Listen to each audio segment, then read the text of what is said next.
Keep that joy going. We've had a wonderful time tonight. This person coming up, I really enjoy this person. Everybody give it up for the very talented Isaac Williams. Isaac Williams in the house tonight.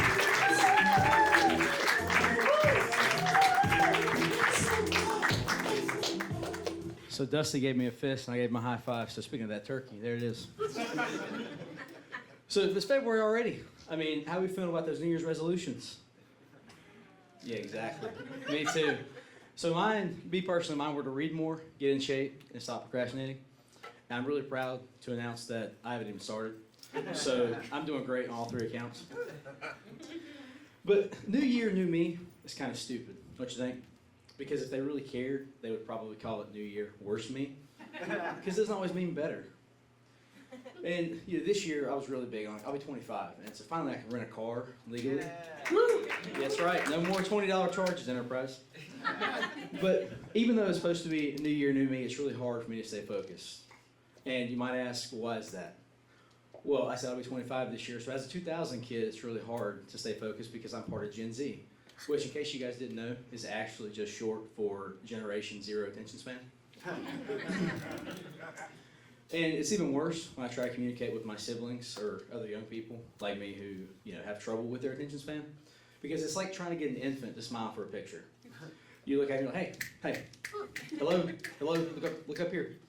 It's like, I don't know if any of you guys work with someone who has ADHD. I feel like every office has at least one.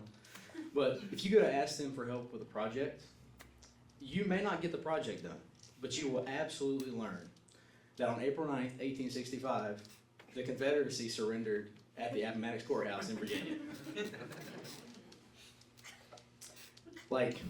So my youngest brother, he's 15 years younger than me, so he is a part of Gen Alpha, which is really ironic because there's nothing alpha about those kids.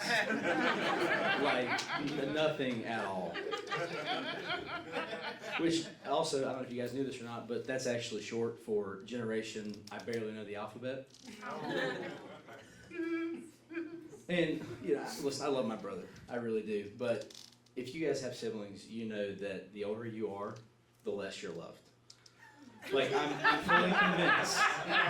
fully convinced, based on personal experience and years of stories, that youngest sibling is also synonymous with favorite.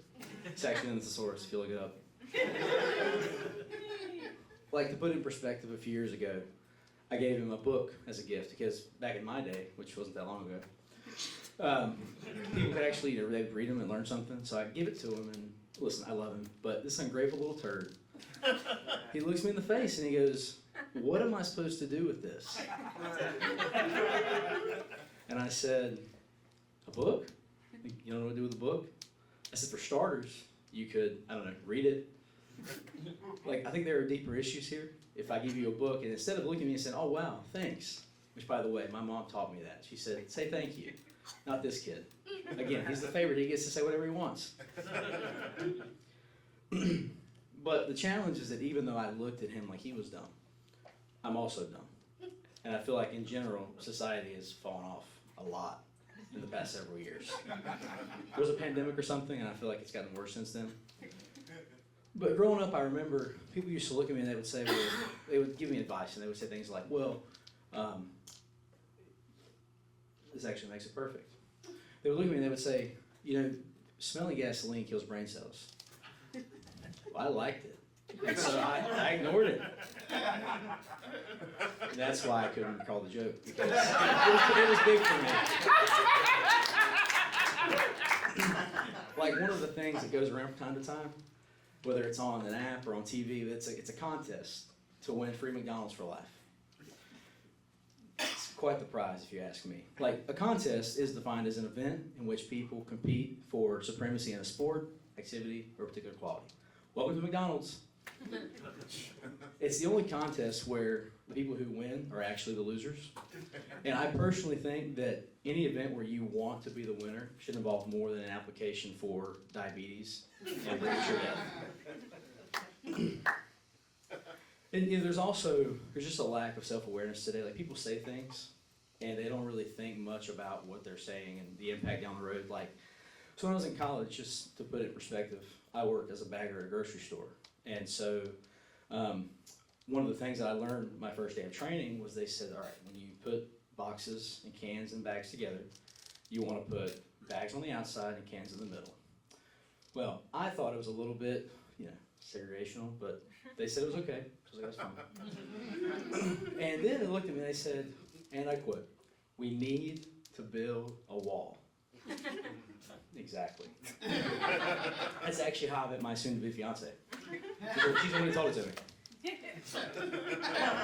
Which means, exactly. Which means if you really think about it, I'm about to bag a lot more than groceries. And that, my friends, is what we call in the retail industry, a buy one, get one. That's great. Thank you guys so much.